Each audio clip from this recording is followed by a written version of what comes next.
Let me turn to Saruhan Hatipoglu, the CEO of risk analysis firm Business Environment, Risk Intelligence. He's also CCTV's global economics analyst and a frequent guest with us. Welcome, Saruhan. Hi, Asieh.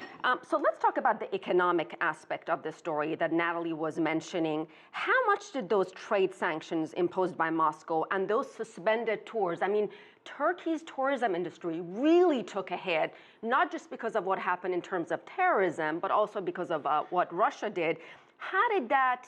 How much did that hurt the Turkish economy? It was a huge blow. There's no sugarcoating this.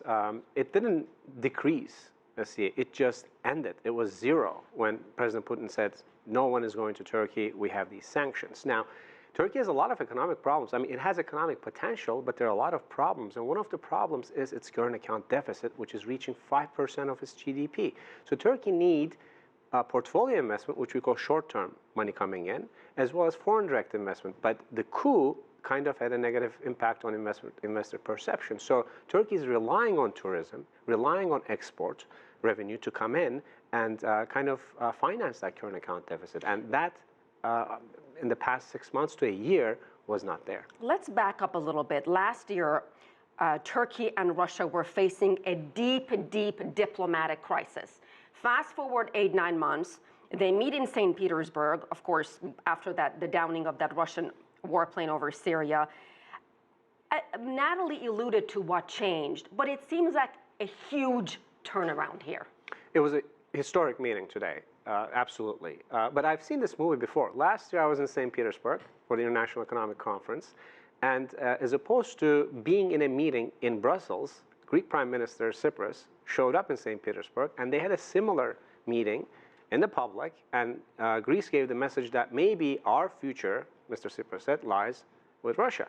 Now, the primary actor is the same, President Putin, but the supporting actor is now President Erdogan. The only difference is, and why I believe this is more historic than last year's, is that Turkey is not in the EU, is not bound by economic agreements of the EU, as well as foreign policy objectives and agreements of the EU. So it can actually carve itself a quite important role in relations with Moscow, and that is what is making West very nervous. Two things to discuss with you. One, Erdogan's letter basically expressing apology for what happened with that plane and expressing regret to the family of the pilot who was killed. Then the failed coup that happened. How much did these incidents, the letter and then the failed coup, push Erdogan closer to Moscow? Well, the reason that he wrote the letter, and the letter was written in June before the coup, is because Turkey was feeling these economic problems that we just talked about and Natalie alluded to in her introduction. That was no more. They couldn't take it anymore. There was a lot of pressure on the lira, a lot of pressure on the economy. So Turkey wanted to warm up relations with Russia and approached President Putin. After the coup, and President Putin was the first leader who called President Erdogan expressing support. None of these calls came from the West, and President Erdogan was very upset about it. But let me say this. He made it very clear that he was upset. On the meeting, exactly. But he also said, President Putin, suspicious by nature, is a very smart person. So the question that he's asking himself at this point is not, why did this coup happen in this country, but how did this government, who's been there for a decade and a half, allow this so-called parallel structure into the military, the judiciary, education, business, and media?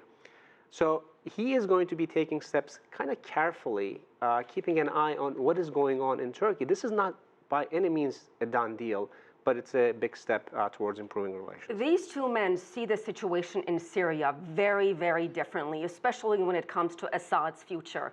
How are they going to bridge that difference? That is a very good question. Now, I will mention that 8 months ago, maybe 6 months ago, President Putin called Turkey a supporter of terrorism. And now they're meeting in the same room, shaking hands. So politics, things change.